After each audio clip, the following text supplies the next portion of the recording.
Lebih dari 1 abad yang lalu, umat manusia dihadapkan dengan musuh baru yang berwujud raksasa yang disebut dengan Titan. Perbedaan kekuatan manusia dan musuhnya sangatlah jauh. Karenanya, manusia dipaksa ke ambang kepunahan. Umat manusia yang masih bertahan hidup akhirnya membangun 3 dinding, yaitu Maria, Rose, dan Sina. Setelah itu mereka pun bisa melanjutkan hidup di bawah perlindungan dinding. Kedamaian ini sudah berlangsung selama kurang lebih 100 tahun. Hampir semua orang merasa bahagia dan tidak pernah mengeluh. Kecuali 1 orang anak yang bernama Eren Yeager. Berbeda dengan orang pada umumnya, Eren sama sekali tidak merasa bahagia hidup di dalam dinding. Dia merasa bahwa kehidupan manusia saat ini sudah seperti hewan ternak. Dan tidak hanya Eren saja, salah satu temannya yang bernama Armin juga berpikir demikian. Armin mengatakan bahwa hanya orang gila saja yang menganggap dinding bisa melindungi manusia untuk selamanya. Lalu, saat itu juga tiba-tiba muncul kilatan kuning disertai dengan ledakan. Kemudian muncullah 1 Titan yang berukuran sangat besar. Lalu Titan itu menghancurkan dinding sehingga membuat Titan-Titan kecil lainnya memasuki wilayah manusia.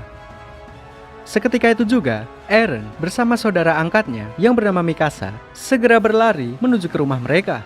Sesampainya di sana, ternyata tempat tinggal mereka hancur tertindih batu. Eren dan Mikasa pun berusaha untuk menyelamatkan ibu mereka yang terjebak di reruntuhan. Di saat yang sama, sesosok Titan juga sedang mendekati mereka. Kemudian, seorang pasukan militer bernama Hannes datang untuk membantu. Namun, ibunya Eren meminta Hannes untuk membawa Mikasa dan Eren pergi. Pada akhirnya, ibu Eren dimakan hidup-hidup di depan mata Eren dan Mikasa.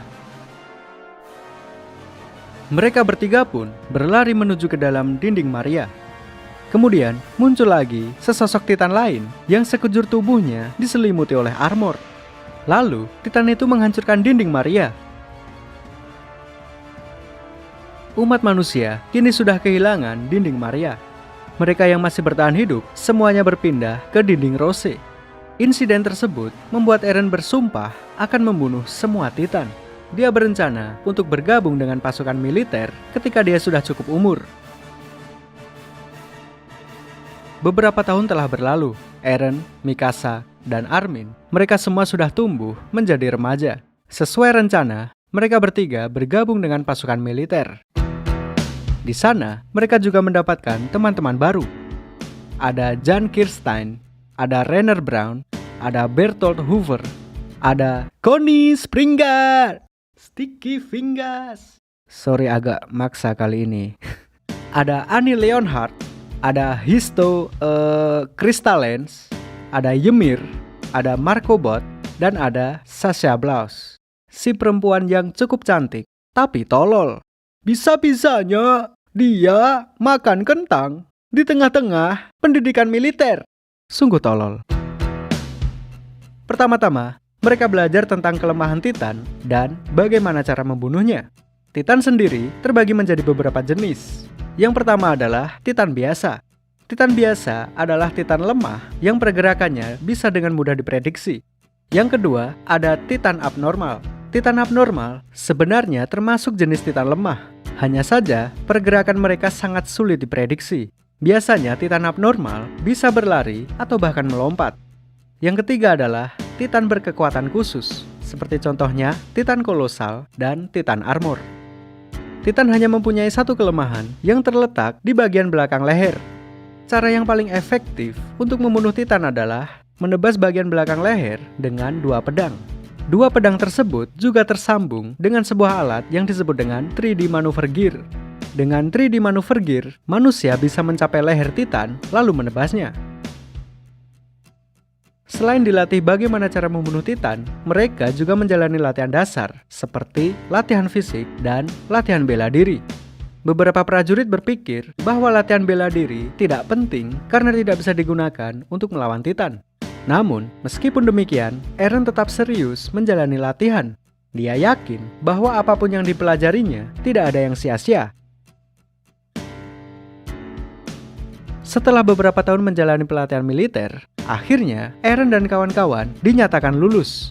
Pelatihan ini juga menghasilkan 10 lulusan terbaik. Mereka adalah Nomor 10, Krista. 9, Sasha. 8, Connie. 7, Marco. 6, Jan.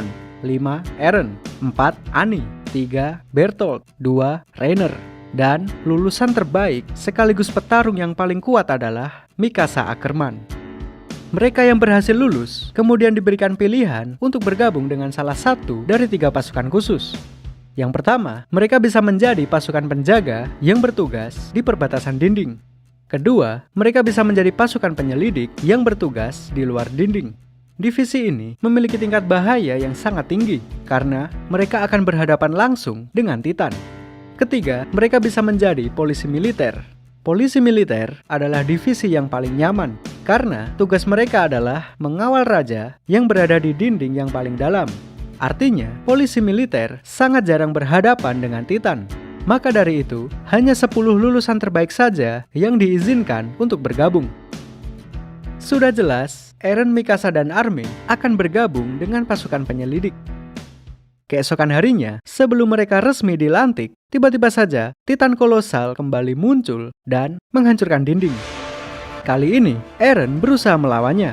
Ketika dia mengincar leher bagian belakang, Titan kolosal mengeluarkan uap panas, kemudian dia menghilang tanpa jejak. Setelah itu, Titan-Titan biasa mulai memasuki wilayah manusia. Seketika itu juga, para prajurit segera bersiaga dan juga melakukan evakuasi. Pertarungan ini memakan banyak sekali korban jiwa. Ada banyak prajurit yang tewas dimakan Titan, dan ada juga yang mengalami mental breakdown hingga memutuskan untuk bunuh diri. Begitu pula dengan Armin, dia hampir saja tewas dimakan Titan. Namun, di saat-saat terakhir, Eren berhasil menyelamatkannya. Begitu Armin selamat, Eren lah yang tewas ditelan oleh Titan. Gila ya, udah capek-capek latihan, ujung-ujungnya tewas juga dimakan Titan. Kalau tahu begini, mending rakit PC. Wow. Beberapa jam kemudian, kabar kematian Eren akhirnya sampai di telinga Mikasa.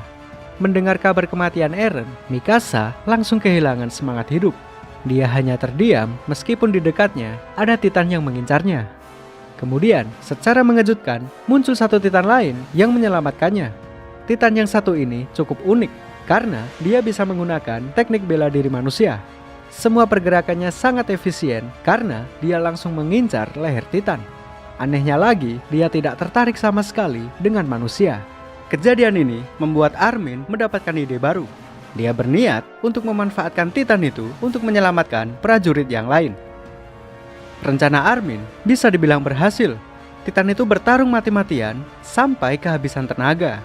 Lalu, secara mengejutkan, Eren Yeager muncul dari dalam tubuh Titan tersebut. Di sini terungkap bahwa Eren adalah manusia yang bisa berubah menjadi Titan. Setelah kejadian itu, Eren, Mikasa, dan Armin diinterogasi oleh para prajurit. Banyak sekali orang-orang yang ketakutan dengan Eren. Eren mencoba untuk menjelaskan bahwa meskipun dia Titan, dia tetap berada di pihak manusia. Namun, penjelasannya tidak dipercaya. Bahkan, mereka bertiga ditembak dengan menggunakan meriam. Eren tidak punya pilihan lain. Dia berubah lagi menjadi Titan untuk menahan meriam tersebut. Kemudian, Armin menjelaskan kepada semua orang bahwa Eren bukanlah musuh umat manusia. Malah, ini justru menjadi hal yang bagus, karena umat manusia bisa memanfaatkan kekuatan Titan untuk merebut kembali kota yang sudah hancur. Tak lama kemudian, seorang komandan pasukan penjaga yang bernama Pixis datang ke tempat itu. Dia pun setuju dengan rencana memanfaatkan Titan sebagai senjata. Misi baru pun akan segera dimulai. Rencananya adalah Eren akan berubah menjadi Titan, lalu mengangkat batu besar untuk menutup lubang pada dinding. Namun sayang sekali, rencana mereka tidak berjalan mulus. Ketika Eren berubah menjadi Titan, dia kehilangan kendali atas dirinya. Tanpa sadar, dia menyerang Mikasa. Mikasa berusaha untuk meyakinkan Eren. Lalu yang terjadi adalah Eren tanpa sengaja memukul kepalanya sendiri hingga pingsan. Kejadian ini membuat Armin segera bergegas menuju ke tempat Eren. Lalu, dia menusuk leher Eren dengan maksud untuk membuatnya sadar. Perjuangan Armin cukup membuahkan hasil. Eren berhasil tersadar, lalu dia segera mengangkat batu besar sesuai rencana. Dan pada akhirnya, rencana menutup dinding berhasil dilaksanakan. Setelah berhasil menutup dinding, langkah selanjutnya adalah membersihkan semua Titan yang masih tersisa. Di saat yang sama, pasukan penyelidik juga datang untuk membantu. Ini adalah kemenangan pertama bagi umat manusia. Setelah pertempuran selesai, segera dilakukan pembersihan mayat-mayat prajurit yang sudah gugur. Lalu, Jan tanpa sengaja bertemu dengan Marco yang sudah menjadi mayat. Sayang sekali, tidak ada yang tahu bagaimana Marco bisa mati. Sementara itu, Eren saat ini sedang berada di penjara. Dia juga diawasi oleh dua orang hebat dari pasukan penyelidik. Mereka adalah Erwin Smith dan Levi. Detik itu juga, Eren langsung diterima bergabung dengan pasukan penyelidik. Namun, sebelum resmi dilantik, Eren harus menjalani sidang terlebih dahulu. Sidang ini akan dipimpin oleh panglima tertinggi dari semua pasukan militer yang bernama Zaklai. Persidangan ini akan membahas apakah Eren layak untuk dibiarkan hidup. Meskipun Eren sudah berjasa menutup dinding, namun masyarakat masih belum bisa mempercayai Titan. Dikhawatirkan, jika suatu saat Eren mengamuk, dia bisa dengan mudah menghancurkan kota. Ada banyak sekali orang-orang yang menginginkan Eren mati, termasuk pasukan polisi militer. Kemudian, Erwin Smith dengan gagah berani mengatakan bahwa dia akan menerima Eren ke dalam pasukan penyelidik, lalu merebut kembali dinding Maria dengan memanfaatkan kekuatan Titannya. Lalu untuk meminimalisir kerusakan, pasukan penyelidik bersama Eren akan berpindah markas di luar dinding. Dengan begitu, masyarakat yang berada di dalam tidak perlu khawatir lagi. Dan jika suatu saat Eren mengamuk, pasukan penyelidik mempunyai Levi yang bisa dengan mudah membunuhnya. Penawaran Erwin akhirnya diterima oleh Zaklai. Eren sekarang sudah resmi bergabung dengan pasukan penyelidik.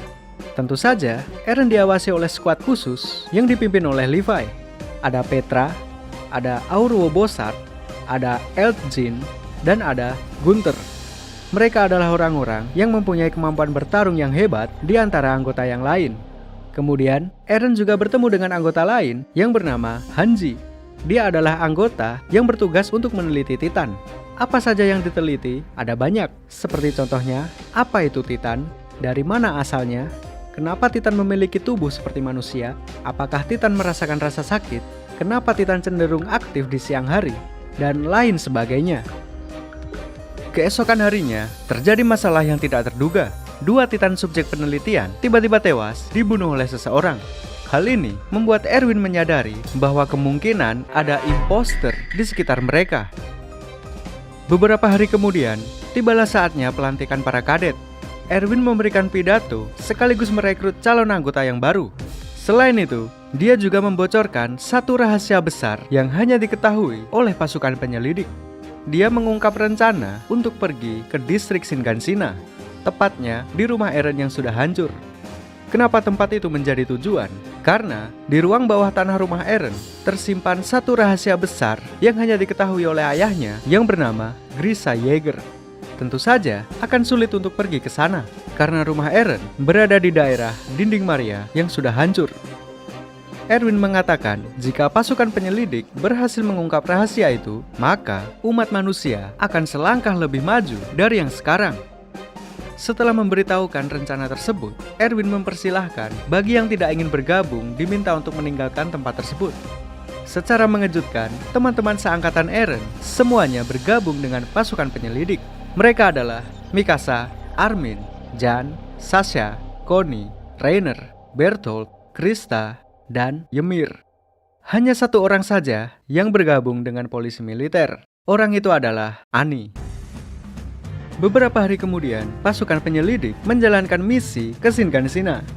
Itulah yang dikatakan Erwin kepada anak buahnya. Namun sebenarnya misi ini mempunyai tujuan lain dan tidak ada satupun yang tahu. Hanya Erwin saja yang mengetahui tujuan sebenarnya dari misi ini. Setelah berjalan cukup jauh, tiba-tiba saja Armin bertemu dengan Titan wanita. Secara mengejutkan, Titan itu melihat wajah Armin, lalu dia pergi begitu saja. Artinya, kemungkinan besar dia adalah manusia yang bisa berubah menjadi Titan. Kemudian, Rainer datang dan membawakan kuda untuk Armin. Lalu, Jan juga bergabung bersama mereka. Armin menceritakan tentang apa yang baru saja dialaminya. Dia pun bisa menyimpulkan bahwa kemungkinan Titan itu sedang mencari Eren. Mereka bertiga pun menyusun rencana untuk menyerang Titan itu. Lalu, ketika Rainer menyerang, Titan itu bisa dengan mudah menangkapnya. Namun, Rainer beruntung karena dia masih bisa meloloskan diri. Rainer segera berlari bersama Armin. Sedangkan Titan itu tidak berniat untuk mengejar mereka, tapi dia justru berlari ke arah yang berbeda dari sebelumnya. Sementara itu, Erwin bersama beberapa orang lainnya akhirnya sampai di sebuah hutan. Hanya beberapa orang saja yang diizinkan untuk memasuki hutan, sedangkan anggota yang lain diperintahkan untuk berjaga di daerah luar hutan. Kelompok Levi bersama Eren termasuk orang-orang yang diizinkan untuk memasuki hutan. Tak lama kemudian, Titan wanita akhirnya muncul di belakang Eren. Ternyata, dugaan Armin memang benar, bahwa tujuan Titan itu adalah Eren. Eren berniat untuk berubah menjadi Titan, lalu bertarung melawan Titan wanita. Namun, Levi melarangnya. Dia diminta untuk tetap menjalankan perintah Erwin, yaitu terus melaju ke depan. Mereka terus bergerak hingga sampai pada satu titik di mana Erwin bersama pasukan lain sudah menunggu. Kemudian, Titan itu dihujani dengan tembakan pengait. Ternyata, inilah tujuan Erwin yang sebenarnya. Dia memang sengaja membuat Eren menjadi umpan untuk memancing Titan wanita. Setelah Titan itu tidak bisa bergerak, Levi ditugaskan untuk menebas lehernya. Namun sayang sekali, Titan wanita mempunyai kemampuan untuk mengeraskan kulitnya pada bagian tubuh tertentu. Kemudian, Titan itu berteriak.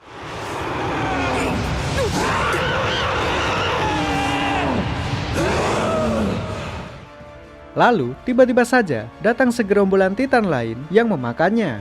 Hal ini membuat Titan wanita berhasil melarikan diri. Lalu dia pun menyamar sebagai salah satu anggota pasukan penyelidik. Kemudian, orang itu mendatangi tempat Eren dan dia pun berhasil membunuh Gunther. Setelah membunuh Gunther, orang itu berubah lagi menjadi Titan. Lalu, dia membunuh Elk, Petra, dan juga Auruo. Semua anak buah Levi sudah tewas dalam pertempuran ini. Tentu saja, hal ini membuat Eren sangat marah. Dia pun berubah menjadi Titan, lalu bertarung melawan Titan wanita. Eren sudah berusaha semaksimal mungkin, namun sayang sekali dia kalah dalam pertarungan ini. Kemudian, Titan wanita menangkap Eren dan membawanya lari. Kejadian ini diketahui oleh Mikasa dan Levi. Tentu saja, mereka tidak akan membiarkan Titan itu lari begitu saja. Kemudian, Levi menunjukkan kenapa dia dijuluki manusia terkuat. Pertama, dia menyerang mata dari Titan itu hingga membuatnya tidak bisa melihat. Lalu, dia menyerang syaraf di sekujur tubuh Titan itu hingga membuatnya lumpuh sementara. Lalu yang terakhir, dia menebas rahang dan berhasil mengambil Eren dari mulut Titan wanita. Pada akhirnya, Eren berhasil diselamatkan.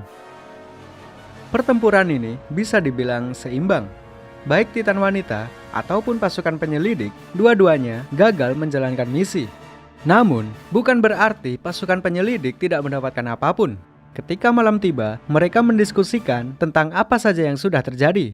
Lalu, mereka sampai pada kesimpulan bahwa identitas dari Titan wanita adalah Annie Leonhardt. Semua ini adalah berkat Armin. Dia menyadari bahwa ada beberapa kejanggalan ketika dia bertemu dengan Titan wanita. Pada saat itu, Annie harus melihat wajah Armin untuk memastikan supaya dia tidak salah membunuh. Tujuan Annie adalah menangkap Eren, bukan membunuhnya, jadi dia tidak boleh salah.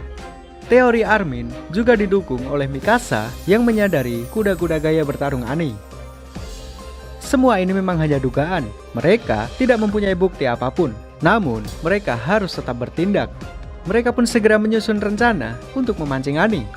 Rencananya cukup sederhana, yaitu Eren, Armin, dan Mikasa akan mencoba memancing Annie memasuki terowongan sempit. Sesuai dugaan, Annie menolak untuk memasuki terowongan. Meskipun dia adalah Titan, tetap saja dia akan kesulitan bergerak di tempat yang sempit. Selain itu, Annie juga menyadari bahwa dia pasti akan kesulitan melawan Mikasa. Setelah identitasnya sudah terbongkar, Annie segera berubah menjadi Titan. Lalu dia menghancurkan terowongan itu hingga membuat Eren tertimpa reruntuhan. Tentu saja, hal ini membuat semua orang menjadi panik, tak terkecuali pasukan polisi militer.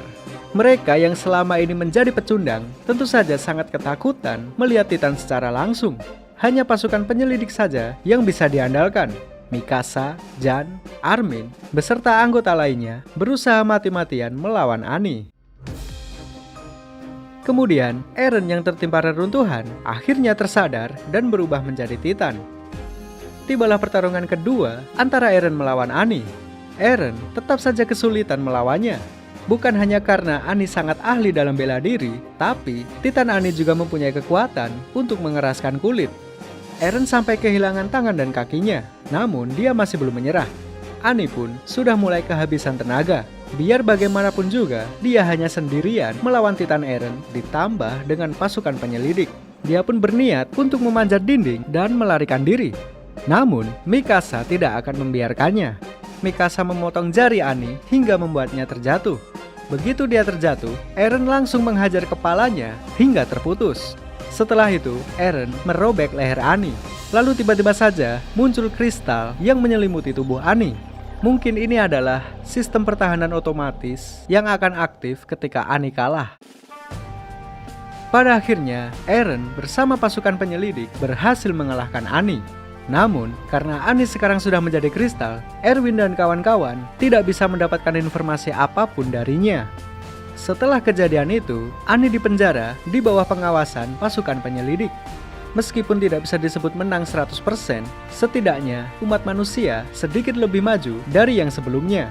Lalu, bagaimanakah kelanjutan ceritanya? Nantikan di video selanjutnya.